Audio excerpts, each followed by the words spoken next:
সাধারণত অডিটটা কোন কোন ক্ষেত্রে হয়?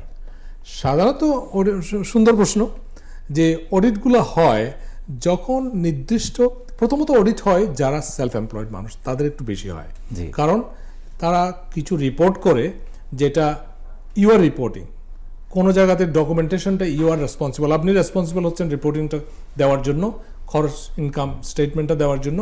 সুতরাং ওই সমস্ত ক্ষেত্রে যদি আপনি নির্দিষ্ট একটা সীমারেখার বাইরে যখন আউটলায়ার হয়ে যান, তখন কিন্তু অডিট হওয়ার সম্ভাবনা থাকে। আচ্ছা। মনে করেন যে আপনার ট্যাক্স ফাইলটা আসলো, যখন প্রসেস হওয়ার, ওরা তখন প্রসেস হওয়ার যে একটা প্যারামিটার তৈরি করে, সেই প্যারামিটারের বাইরে যদি আপনি পড়ে যান, তাহলে কিন্তু অটোমেটিক্যালি আপনার কাছে একটা চিঠি চলে আসবে যে we want more information from you.